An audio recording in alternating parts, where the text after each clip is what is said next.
अभिवृद्धि करने वाले कुरुक्षेत्र में युद्ध की इच्छा से इकट्ठे हुए दुर्योधन आदि मेरे पुत्रों ने एवं युधिष्ठिर आदि पांडुपुत्रों ने क्या किया?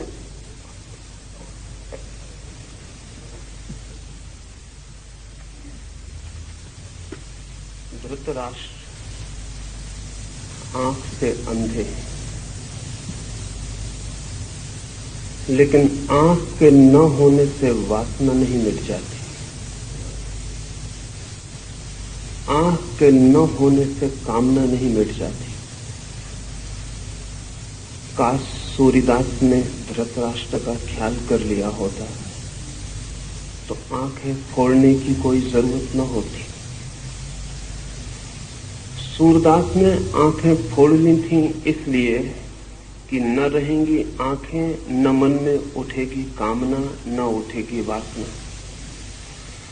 पर आंखों से कामना नहीं उठती, कामना उठती है मन से। आंखें फोड़ भी डाली जाए तो भी वासना का कोई अंत नहीं।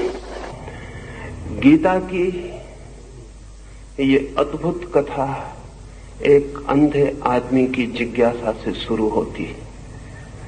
असल में इस जगत में सारी कथाएं बंद हो जाएं अगर अंधा आदमी न हो।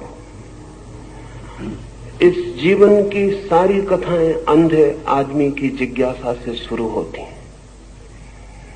अंधा आदमी भी देखना चाहता है उसे जो उसे दिखाई नहीं पड़ता है। बहरा भी सुनना चाहता है उसे जो उसे सुनाई नहीं पड़ता है। सारी इंद्रियां भी खो जाएं तो भी मन के भीतर छिपी हुई वृत्तियों का कोई विनाश नहीं होता है। तो पहली बात तो आपसे ये कहना चाहूंगा कि स्मरण रखें, धृतराष्ट्र अंधे हैं, लेकिन युद्ध के मैदान पर क्या हो रहा है, मीलों दूर बैठे उनका मन उसके लिए उत्सुक, जानने को पीड़ित, जानने को आतुर है। दूसरी बात ये भी स्मरण रखें कि अंधे धृतराष्ट्र के 100 पुत्र हैं, लेकिन अंधे व्यक्तित्व की संतति आंख वाली नहीं हो सकती है। भला ऊपर से आंखें दिखाई पड़ती हूं। अंधे व्यक्ति से जो जन्म पाता है, और शायद अंधे व्यक्तियों से ही लोग जन्म पाते हैं, तो भला ऊपर की आंख हो, भीतर की आंख पानी कठिन है, ये दूसरी बात भी समझ लेनी जरूरी है। धृतराष्ट्र से जन्मे हुए 100 पुत्र सब तरह से अंधा व्यवहार कर रहे थे। आंखें उनके पास थीं, लेकिन भीतर की आंख नहीं थी। अंधे से अंधापन ही पैदा हो सकता है। फिर भी ये पिता क्या हुआ ये जानने को उत्सुक है। तीसरी बात ये भी ध्यान रख लेनी जरूरी है कि धृतराष्ट्र कहते हैं धर्म के उस कुरुक्षेत्र में युद्ध के लिए इकट्ठे हुए। जिस दिन धर्म के क्षेत्र में युद्ध के लिए इकट्ठा होना पड़े, उस दिन धर्म क्षेत्र बचता नहीं है। और जिस दिन धर्म के क्षेत्र में भी लड़ना पड़े, उस दिन धर्म के भी बचने की संभावना समाप्त हो जाती। रहा होगा वो धर्म क्षेत्र, था नहीं। रहा होगा कभी, पर आज तो वहां एक दूसरे को काटने को आतुर सब लोग इकट्ठे हुए थे। ये प्रारंभ भी अद्भुत है। ये इसलिए भी अद्भुत है कि अधर्म क्षेत्रों में क्या होता होगा उसका हिसाब लगाना मुश्किल है। धर्म क्षेत्र में क्या होता है वो धृतराष्ट्र संजय से पूछते हैं कि वहां युद्ध के लिए आतुर मेरे पुत्र और उनके विरोधियों ने क्या किया है, क्या कर रहे हैं, वो मैं जानना चाहता हूं। धर्म का क्षेत्र पृथ्वी पर शायद बन नहीं पाया अब तक, क्योंकि धर्म क्षेत्र बनेगा तो युद्ध की संभावना समाप्त हो जानी चाहिए। युद्ध की संभावना बनी ही है और धर्म क्षेत्र भी युद्धरत हो जाता है, तो हम अधर्म को क्या दोष दें, क्या निंदा करें। सच तो यह है कि अधर्म के क्षेत्रों में शायद कम युद्ध हुए हैं, धर्म के क्षेत्रों में ज्यादा युद्ध हुए हैं। और अगर युद्ध और रक्तपात के हिसाब से हम विचार करने चलें तो धर्म क्षेत्र ज्यादा अधर्म क्षेत्र मालूम पड़ेंगे बजाय अधर्म क्षेत्रों के। ये व्यंग भी समझ लेने जैसा है कि धर्म क्षेत्र पर अब तक युद्ध होता रहा है और आज ही होने लगा है, ऐसा भी ना समझ लेना कि आज ही मंदिर और मस्जिद युद्ध के अड्डे बन गए हों।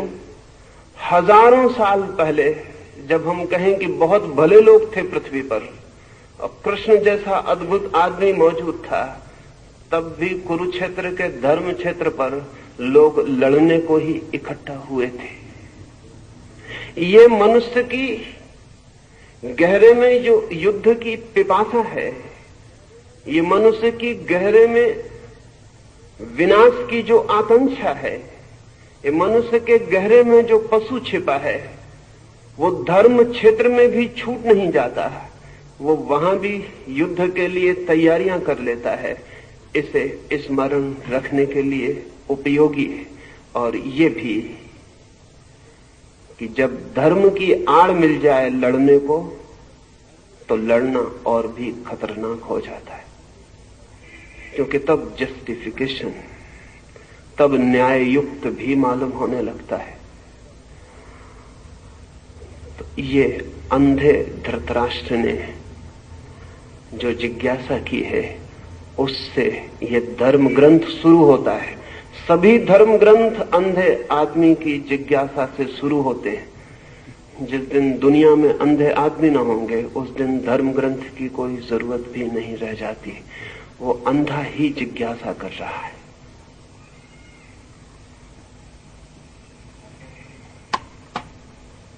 राष्ट्र को युद्ध का रिपोर्टाज निवेदित करने वाले अंध धृतराष्ट्र को युद्ध का रिपोर्टाज निवेदित करने वाले संजय की गीता में क्या भूमिका है?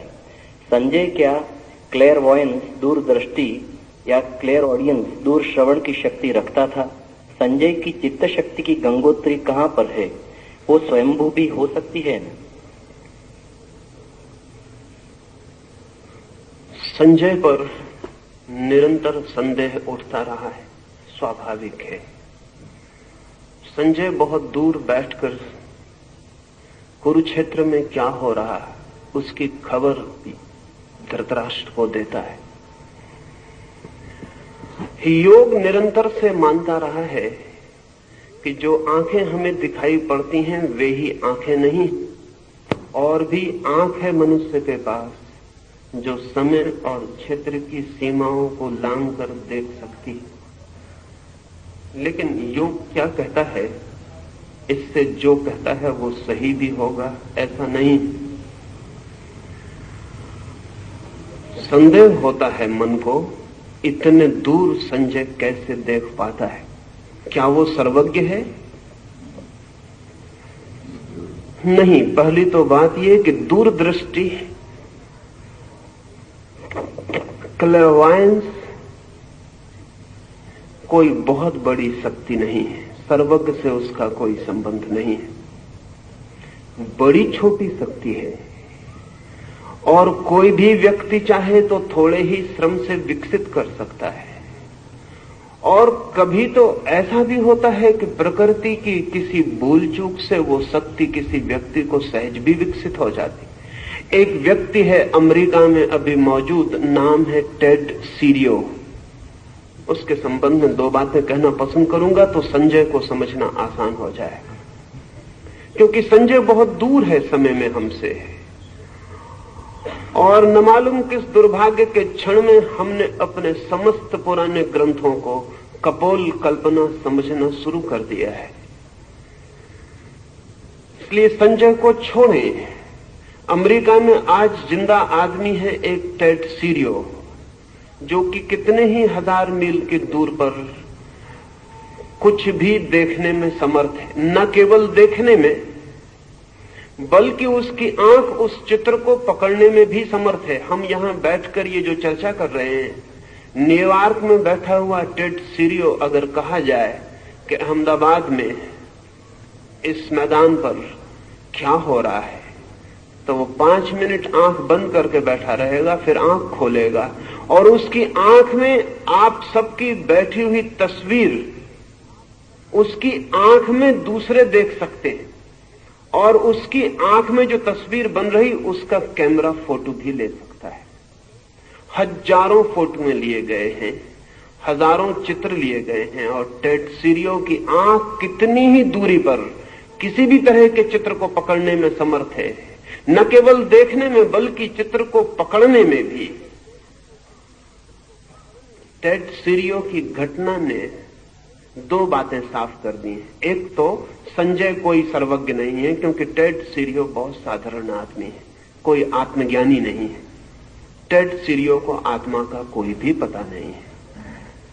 टेड सीरियो की जिंदगी में साधुता का कोई भी नाम नहीं है, लेकिन टेड सीरियो के पास एक शक्ति है, वो दूर देखने की विशेष है शक्ति।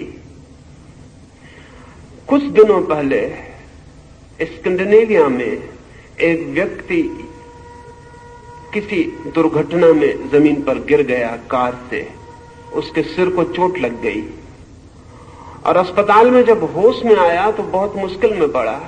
उसके कान में कोई जैसे गीत गा रहा हो ऐसा सुनाई पड़ने लगा। उसने समझा कि शायद मेरा दिमाग खराब तो नहीं हो गया, लेकिन 1 या 2 दिन के भीतर स्पष्ट सब साफ होने लगा। और तब तो ये भी साफ हुआ कि 10 मील के भीतर जो रेडियो स्टेशन था उसके कान ने उस रेडियो स्टेशन को पकड़ना शुरू कर दिया। फिर उसके कान का सारा अध्ययन किया गया और पता चला उसके कान में कोई भी विशेषता नहीं है, लेकिन चोट लगने से कान में छुपी कोई शक्ति सक्रिय हो गई है। ऑपरेशन करना पड़ा, क्योंकि अगर 24 घंटे ऑन ऑफ करने का तो कोई उपाय नहीं था। अगर उसे कोई स्टेशन सुनाई पड़ने लगे तो वो आदमी पागल ही हो जाए। पिछले 2 वर्ष पहले इंग्लैंड में एक महिला को दिन में ही आकाश के तारे दिखाई पड़ने शुरू हो गए। वो भी एक दुर्घटना में ही हुआ, छत से गिर पड़ी और दिन में आकाश के तारे दिखाई पड़ने शुरू हो गए। तारे तो दिन में भी आकाश में होते, कहीं चले नहीं जाते, सिर्फ सूर्य के प्रकाश के कारण ढक जाते हैं, रात फिर उगड़ जाते हैं प्रकाश हट जाने से। लेकिन आंखें अगर सूर्य के प्रकाश को पार करके देख पाए तो दिन में भी तारों को देख सकती। उस स्त्री की भी आंख का ऑपरेशन ही करना पड़ा। ये मैं इसलिए कह रहा हूं कि आंख में भी शक्तियां छिपी हैं जो दिन में आकाश के तारों को देख लें। कान में भी शक्तियां छिपी हैं जो दूर के रेडियो स्टेशन से विस्तारित ध्वनियों को पकड़ लें। आंख में भी शक्तियां छिपी हैं जो समय और क्षेत्र की सीमाओं को पार करके देख लें, लेकिन अध्यात्म से इनका कोई बहुत संबंध नहीं है। तो संजय कोई बहुत आध्यात्मिक व्यक्ति हो ऐसा नहीं है। संजय विशिष्ट व्यक्ति जरूर है। वो दूर युद्ध के मैदान पर जो हो रहा है उसे देख पा रहा है, और संजय को इस शक्ति के कारण कोई परमात्मा, कोई सत्य की उपलब्धि हो गई हो ऐसा भी नहीं है। संभावना तो यही है कि संजय इस शक्ति का उपयोग करके ही समाप्त हो गया हो। अक्सर ऐसा होता है, विशेष शक्तियां व्यक्ति को बुरी तरह भटका देती हैं। इसलिए योग निरंतर कहता है कि चाहे शरीर की सामान्य शक्तियां हों और चाहे मन की साइकिक पावर्स की विशेष शक्तियां हों, शक्तियों में जो उलझता है वो सत्य तक नहीं पहुंच पाता है। पर यह संभव है। और इधर पिछले 100 वर्षों में पश्चिम में साइकिकल रिसर्च ने बहुत काम किया है, और अब किसी आदमी को संजय पर संदेह करने का कोई कारण वैज्ञानिक आधार पर भी नहीं रह गया है। और ऐसा ही नहीं कि अमेरिका जैसे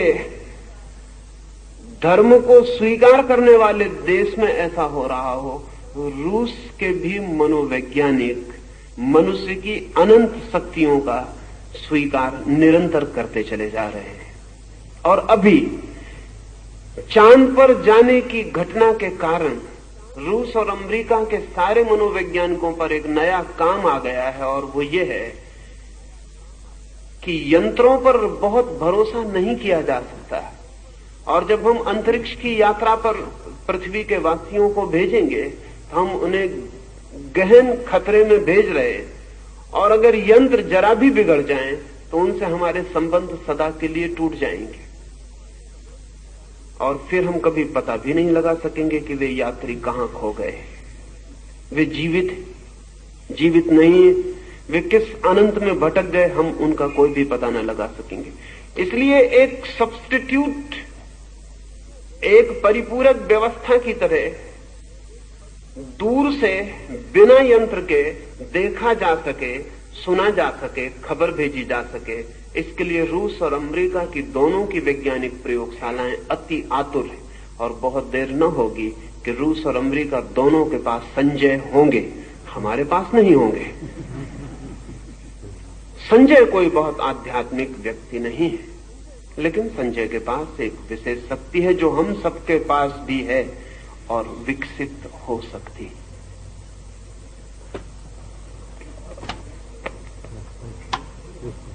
संजय उवाच दृष्ट्वा तु पाण्डवानीकं व्यूढं दुर्योधन तदा आचार्यम् उपसंगम्य राजा वचनमब्रवीत। संजय ने कहा, युद्ध की तैयारी के समय व्यूहाकार पांडवों की सेना को देखकर दुर्योधन ने द्रोणाचार्य के पास जाकर ये वचन कहे,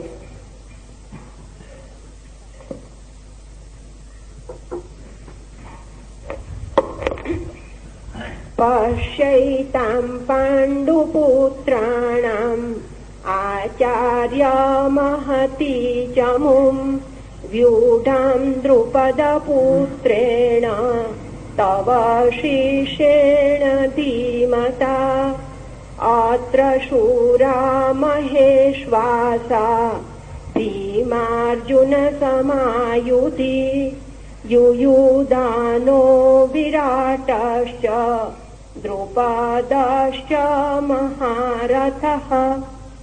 हे आचार्य, आपके तीक्ष्ण बुद्धि शिष्य धृष्टद्युम्न द्वारा शकट, पद्म आदि व्यूहाकार से रची गई पांडवों की इस विशाल सेना को देखिए। पांडवों की सेना में सभी योद्धा शूरवीर, महाधनुर्धारी एवं पराक्रम में भीम और अर्जुन के तुल्य है। उनमें सात्यकी, विराट, महारथी द्रुपद है।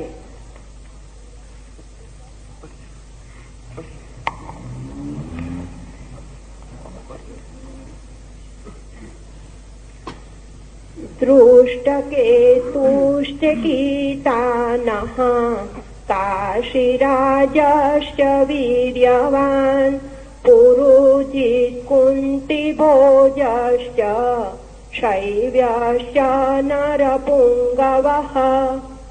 बलवान दृष्टकेतु, चेकितान और काशीराज तथा नरश्रेष्ठ पुरुजित, कुंतीभोज और शैव्य।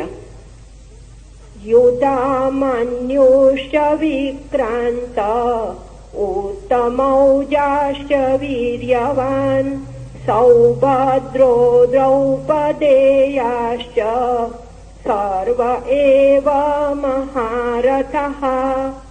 अस्माकं तु विशिष्टाये तान्निबोध द्विजोत्तम नायका मम सैन्यस्यं संज्ञार्थं तान् ब्रवीमि ते।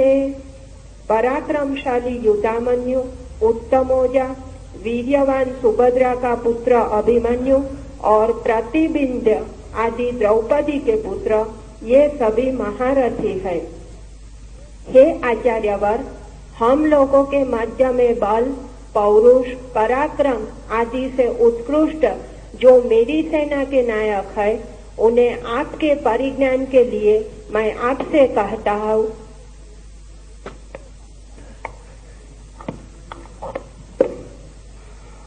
मनुष्य का मन जब हीनता की ग्रंथि से, इंफीरियरिटी कॉम्प्लेक्स से पीड़ित होता है, जब मनुष्य का मन अपने को भीतर हीन समझता है, तब सदा ही अपनी श्रेष्ठता की चर्चा से शुरू करता है। लेकिन जब हीन व्यक्ति नहीं होते, तब सदा ही दूसरे की श्रेष्ठता से चर्चा शुरू होती है। हे दुर्योधन कह रहा है भीष्म से कि पांडवों की सेना में कौन कौन महारथी, कौन कौन महायोद्धा इकट्ठे हैं। इससे वो शुरू कर रहा है। ये बड़ी प्रतीक की, बड़ी सिंबॉलिक बात है। साधारणतः शत्रु की प्रशंसा से बात शुरू नहीं होती, साधारणतः शत्रु की निंदा से बात शुरू होती। साधारणतः शत्रु के साथ अपनी प्रशंसा से बात शुरू होती है। शत्रु की सेना में कौन कौन महावीर इकट्ठे हैं, दुर्योधन उनसे बात शुरू कर रहा है। दुर्योधन कैसा भी व्यक्ति हो, इंफीरियरिटी कॉम्प्लेक्स से पीड़ित व्यक्ति नहीं, हीनता की ग्रंथि से पीड़ित व्यक्ति नहीं है। और ये बड़े मजे की बात है कि अच्छा आदमी भी अगर हीनता की ग्रंथि से पीड़ित हो, तो उस बुरे आदमी से बदतर होता है जो हीनता की ग्रंथि से पीड़ित नहीं है।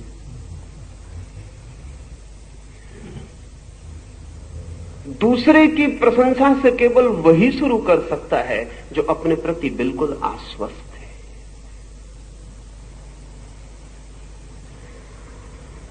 ये एक बुनियादी अंतर सदियों में पड़ा है। बुरे आदमी पहले भी थे, अच्छे आदमी पहले भी थे। ऐसा नहीं है कि आज बुरे आदमी बढ़ गए हैं और अच्छे आदमी कम हो गए हैं। आज भी बुरे आदमी उतने ही हैं, अच्छे आदमी उतने ही हैं। अंतर क्या पड़ा है? निरंतर धर्म का विचार करने वाले लोग ऐसा प्रचार करते रहते हैं कि पहले लोग अच्छे थे और अब लोग बुरे हो गए हैं। ऐसी उनकी धारणा मेरे ख्याल में बुनियादी रूप से गलत है। बुरे आदमी सदा थे, अच्छे आदमी सदा थे। अंतर इतना ऊपरी नहीं है, अंतर बहुत भीतरी पड़ा है। बुरा आदमी भी पहले हीनता की ग्रंथि से पीड़ित नहीं था, आज अच्छा आदमी भी हीनता की ग्रंथि से पीड़ित है। ये गहरे में अंतर पड़ा है। आज अच्छे से अच्छा आदमी भी बाहर से ही अच्छा है, भीतर स्वयं भी आश्वस्त नहीं। और ध्यान रहे, जिस आदमी का आश्वासन स्वयं पर नहीं है, उसकी अच्छाई टिकने वाली अच्छाई नहीं हो सकती है। बस स्किन डीप होगी, चमड़ी के बराबर गहरी होगी, जरा सा खरोंच दो और उसकी बुराई बाहर आ जाएगी। और जो बुरा आदमी अपनी बुराई के होते हुए भी आश्वस्त है, उसकी बुराई भी किसी दिन बदली जा सकती है, क्योंकि एक बहुत गहरी अच्छाई बुनियाद में खड़ी, वो स्वयं का आश्वासन है। इस बात को मैं महत्वपूर्ण मानता हूं कि दुर्योधन जैसा बुरा आदमी एक बहुत ही शुभ ढंग से चर्चा को शुरू कर रहा है। वो विरोधी के गुणों का पहले उल्लेख कर रहा है, फिर पीछे अपनी सेना के महारथियों का उल्लेख करता है।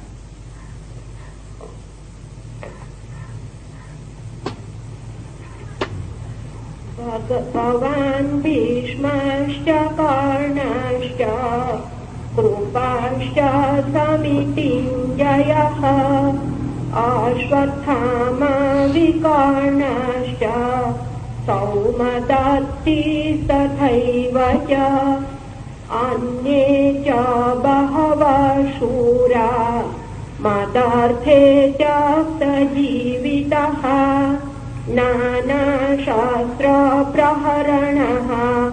सर्वे युद्धविशारदः। आप भीष्म पितामह कर्ण, युद्ध में दुर्जय कृपाचार्य, अश्वत्थामा, विकर्ण और सोमदत्त का पुत्र भूरिश्रवा, वांगिल, भगवत, कृतवर्मा आदि और भी अनेक शूरवीरों ने प्राण देकर भी मेरी जीत कराने का निश्चय कर रखा है। ये सभी लोग भांति भांति के शस्त्रास्त्रों से युद्ध करने वाले और सब प्रकार के युद्धों में कुशल है।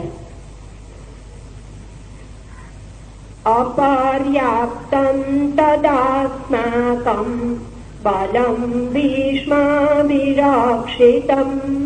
पर्याप्तं त्विदमेतेषां बलं भीमाभिरक्षितम् अयनेषु च सर्वेषु यथा भागमवस्थितः भीष्ममेवाभिरक्षन्तु भवन्तः सर्व एव हि। यद्यपि हमारी सेना युद्ध के लिए पर्याप्त नहीं है, फिर भी उसके रक्षक भीष्म पितामह है, अतएव वह विजय के लिए पर्याप्त ही है। सामने खड़ी पांडवों की सेना युद्ध के लिए पर्याप्त होने पर भी भीमसेन से रक्षित होने के कारण अपर्याप्त ही है। हमारी विजय भीष्म पितामह के अधीन है, इसलिए आप सब लोग मोर्चों पर अपने अपने स्थानों पर स्थिर होकर भीष्म की ही रक्षा करें। आचार्य श्री श्रीमद् भगवद गीता में सारा भार अर्जुन पर है, और यहाँ गीता में दुर्योधन जो कहता है, तो दुर्योधन के ख्याल में पांडवों की सेना भीमा अभिरक्षितम और कौरव को विष्णु, तो विष्णु के सामने भीम रखने का ख्याल क्या है? यही नहीं हो सकता कि दुर्योधन अपने प्रतिस्पर्धी के रूप में भीम को ही देखता है। यह बिंदु विचारणीय है। सारा युद्ध अर्जुन की दूरी पर, लेकिन ये पीछे से सोची गई बात है। युद्ध के बाद युद्ध की निष्पत्ति पर, जो युद्ध के पूरे फल को जानते हैं वे कहेंगे कि सारा युद्ध अर्जुन की दूरी पर घूमा, लेकिन जो युद्ध के प्रारंभ में खड़े थे वे ऐसा नहीं सोच सकते।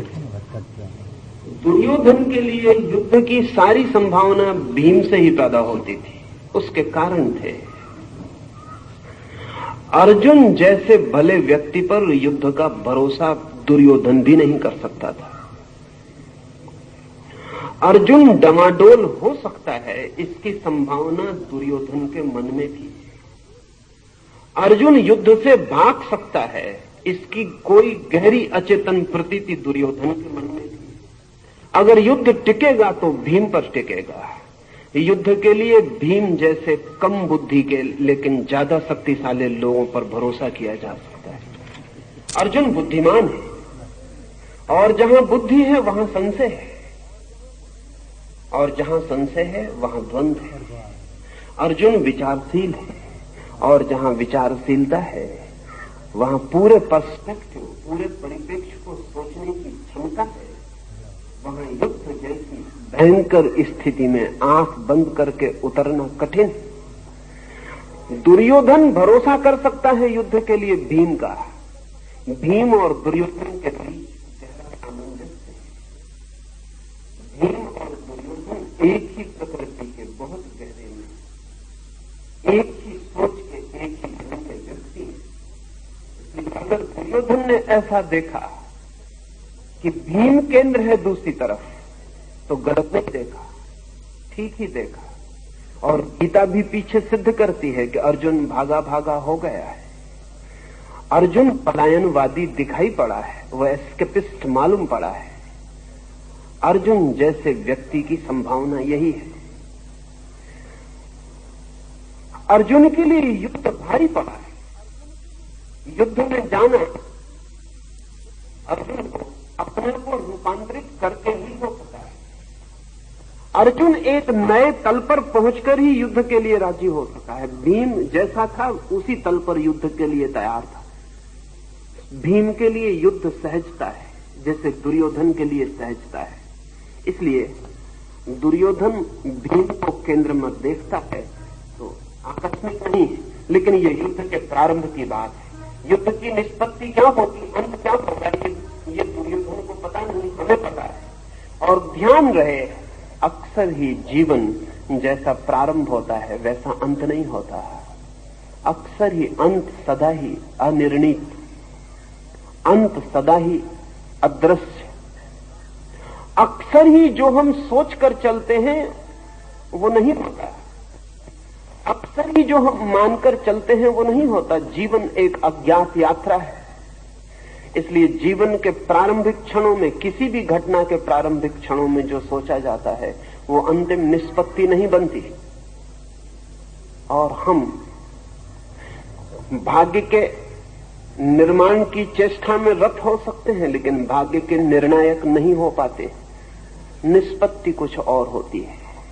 ख्याल तो दुर्योधन का यही था कि भीम केंद्र पर रहेगा, और अगर भीम केंद्र पर रहता तो शायद दुर्योधन जो कहता है कि हम विजयी हो सकेंगे, हो सकता था।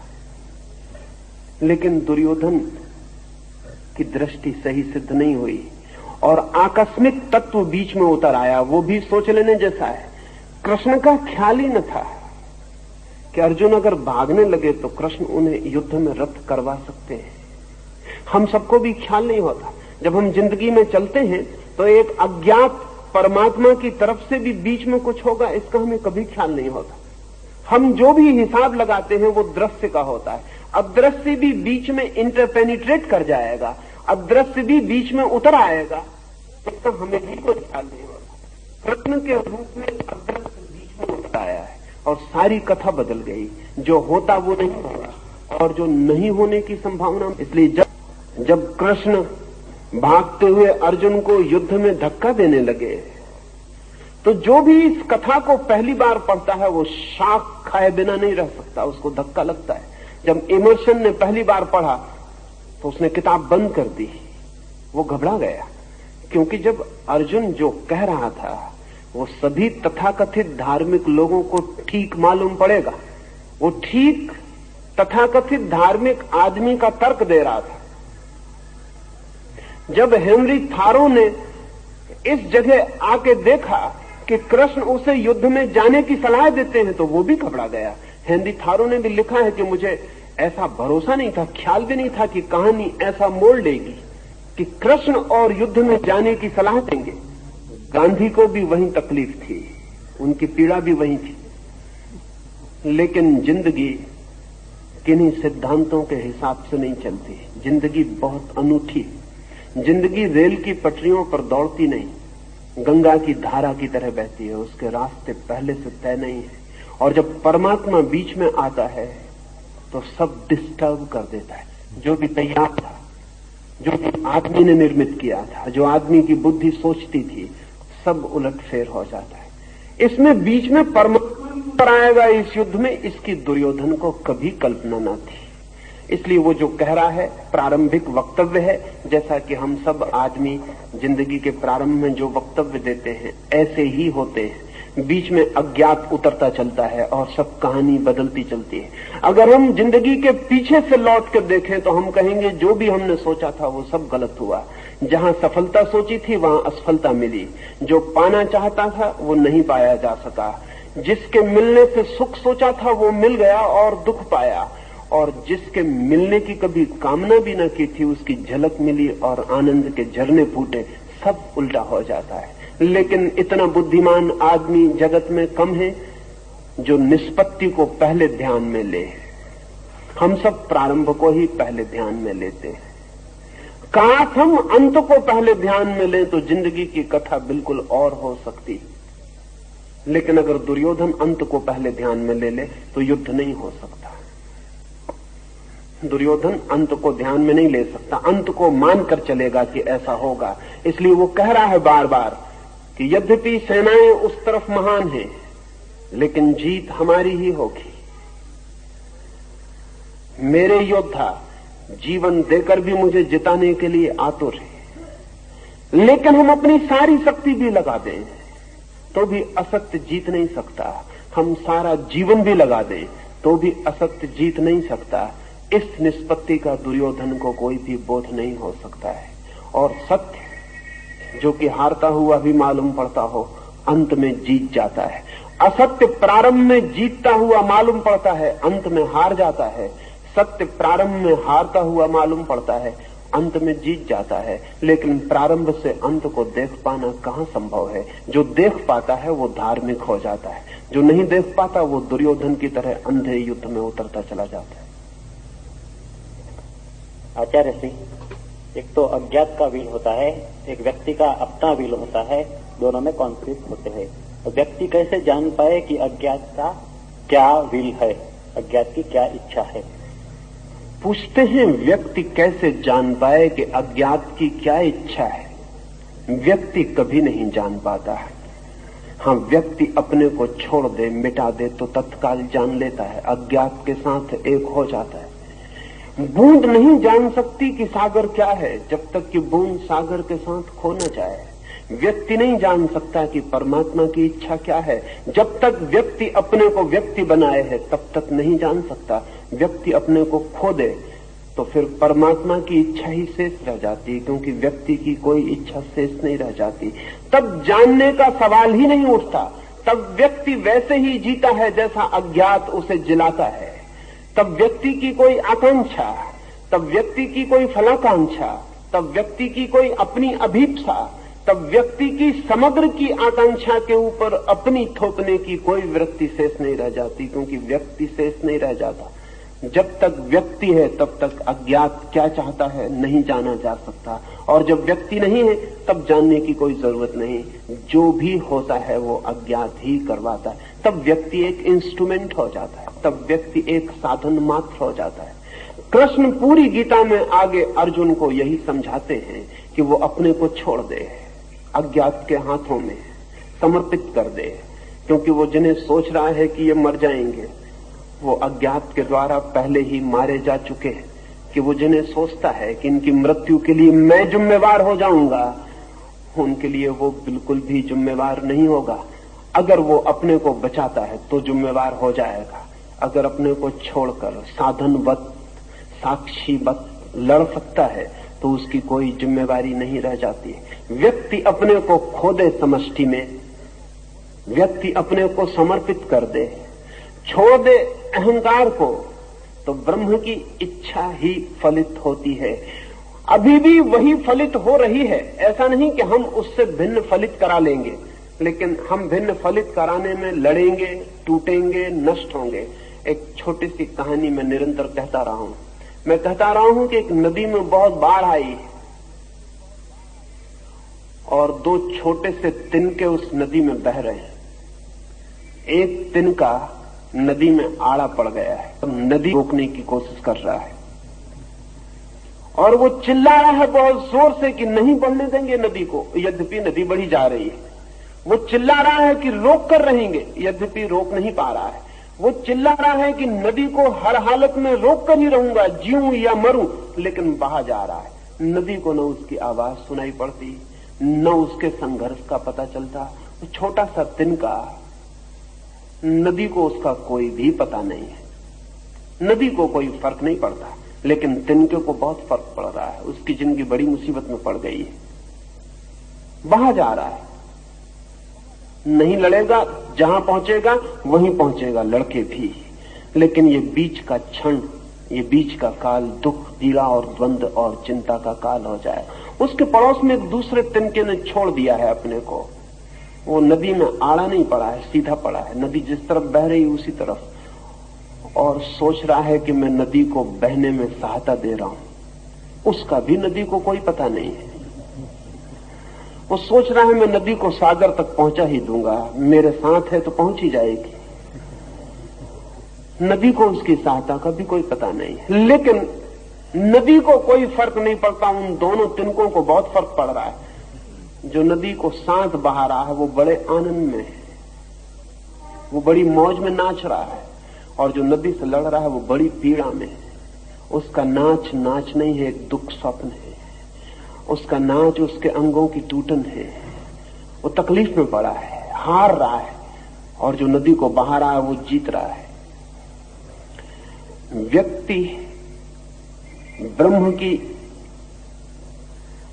इच्छा के अतिरिक्त कुछ कभी कर नहीं पाता है, लेकिन लड़ सकता है, इतनी स्वतंत्रता है। और लड़के अपने को चिंतित कर सकता है, इतनी स्वतंत्रता है। शास्त्र का एक वचन है जो बड़ा कीमती है। वचन है, humanity is condemned to be free. आदमी स्वतंत्र होने के लिए मजबूर है, विवश है, कंडेम्ड, निंदित है स्वतंत्र होने के लिए। लेकिन आदमी अपनी स्वतंत्रता के दो उपयोग कर सकता है। अपनी स्वतंत्रता को वो ब्रह्म की इच्छा से संघर्ष बना सकता है, और तब उसका जीवन दुख, पीड़ा, एंग्विश, संताप का जीवन होगा, और अंततः पराजय फल होगी। और कोई व्यक्ति अपनी स्वतंत्रता को ब्रह्म के प्रति समर्पण बना सकता है, तब जीवन आनंद का, ब्लिस का, नृत्य का, गीत का जीवन होगा। और अंत में विजय के अतिरिक्त और कोई उपाय नहीं।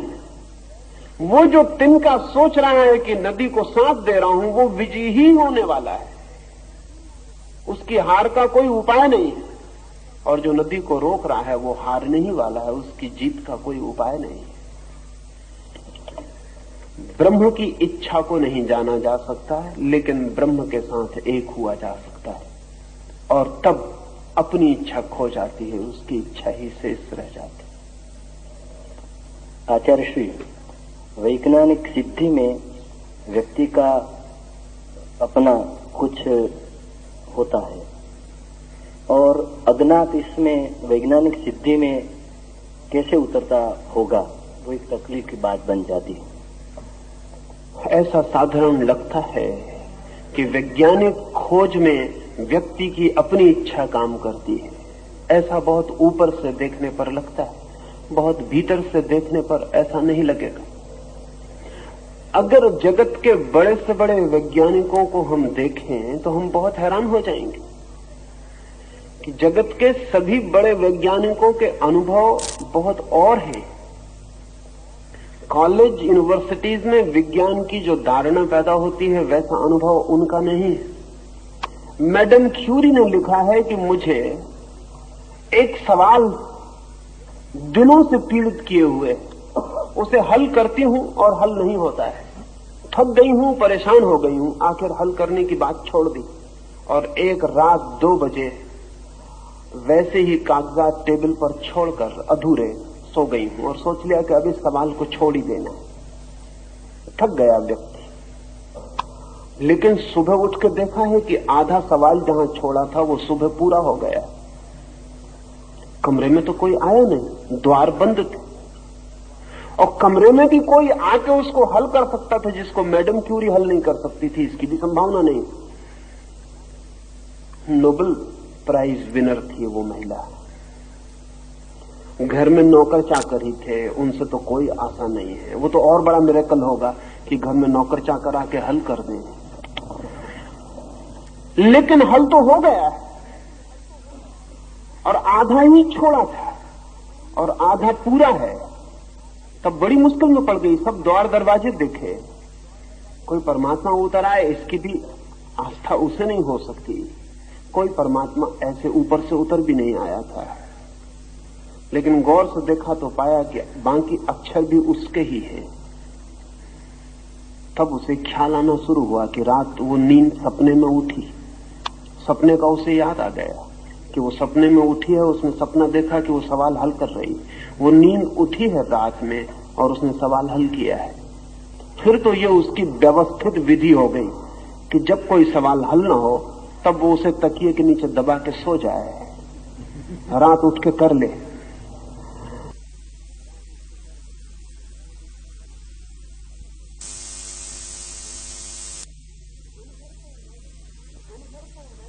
दिन भर तो मैडम क्यूरी इंडिविजुअल थी, व्यक्ति थी। रात नींद में हम खो जाती, बूंद सागर से मिल जाती, और जो सवाल हमारा चेतन मन नहीं खोज पाया वो हमारा अचेतन गहरे में जो परमात्मा से जुड़ा है खोज पाता है। आर्किमिडीज एक सवाल हल कर रहा था, वो हल नहीं होता था, वो बड़ी मुश्किल में पड़ गया था। सम्राट ने कहा था हल करके ही लाओ। आर्किमिडीज की सारी प्रतिष्ठा हल करने पर निर्भर थी, लेकिन थक गया। रोज सम्राट का संदेश आता है कि कब तक हल करोगे। सम्राट को किसी ने एक सोने का बहुत कीमती आभूषण भेंट किया था, लेकिन सम्राट को शक था कि धोखा दिया गया और सोने में कुछ मिला है, लेकिन बिना आभूषण को मिटाए पता लगाना है कि उसमें कोई और धातु तो नहीं मिली। अब उस वक्त तक कोई उपाय नहीं था जानने का, और बड़ा था आभूषण, उसमें कहीं बीच में अगर अंदर कोई चीज डाल दी गई हो तो वजन तो बढ़ ही जाएगा। आर्किमिडीज थक गया, परेशान हो गया। फिर एक दिन सुबह अपने टब में लेटा हुआ है, पड़ा हुआ है, बस अचानक नंगा ही था, सवाल हल हो गया। भागा, भूल गया। आर्किमिडीज अगर होता तो कभी ना भूलता कि मैं नंगा हूं। सड़क पे आ गया और चिल्लाने लगा, एरेका एरेका, मिल गया, और भागा राजमहल की तरफ। लोगों ने पकड़ा कि क्या कर रहे हो, राजा के सामने नंगे पहुंच जाओगे। उसने कहा लेकिन ये तो मुझे ख्याल ही न रहा। घर वापस आया, ये जो आदमी सड़क पे पहुंच गया था नग्न, ये आर्किमिडीज नहीं था। आर्किमिडीज सड़क पे नहीं पहुंच सकता था, ये व्यक्ति नहीं था। और ये जो हल हुआ था सवाल, ये व्यक्ति की चेतना में हल नहीं हुआ था, ये निर्व्यक्ति चेतना में हल हुआ था। ये बाथरूम में पड़ा था अपने टब में, रिलैक्स्ड, शिथिल, ध्यान घट गया, भीतर उतर गया, सवाल हल हो गया। जो सवाल स्वयं से हल ना हुआ था वो टब ने हल कर दिया। टब हल करेगा सवाल को। जो स्वयं से हल नहीं हुआ था वो पानी में लेटने से हल हो जाएगा। पानी में लेटने से कोई बुद्धि बढ़ जाती। जो कपड़े पहने हल नहीं हुआ था वो नंगे होने से हल हो जाएगा। नहीं, कुछ और घटना घट गई। ये व्यक्ति नहीं रहा कुछ देर के लिए, अव्यक्ति हो गया। ये कुछ देर के लिए ब्रह्म के स्रोत न खो गया। अगर हम जगत के सारे बड़े वैज्ञानिकों के, आइंस्टीन के, मैक्स प्लैंक के, या एडिंगटन के, या एडिसन के, इनके अगर हम अनुभव पढ़ें तो इन सब का अनुभव यह है कि जो भी हमने जाना वो हमने नहीं जाना। निरंतर ही ऐसा हुआ है कि जब हमने जाना तब हम न थे, और जानना घटित हुआ है। यही उपनिषद के ऋषि कहते, यही वेद के ऋषि कहते, यही मोहम्मद कहते, यही जीसस कहते। अगर हम कहते हैं कि वेद अपौरुषेय तो उसका और कोई मतलब नहीं। उसका ये मतलब नहीं कि ईश्वर उतरा और उसने किताब लिखी। ऐसे पागलपन की बातें करने की कोई जरूरत नहीं। अपौरुषेय का इतना ही मतलब है कि जिस पुरुष पर यह घटना घटी उस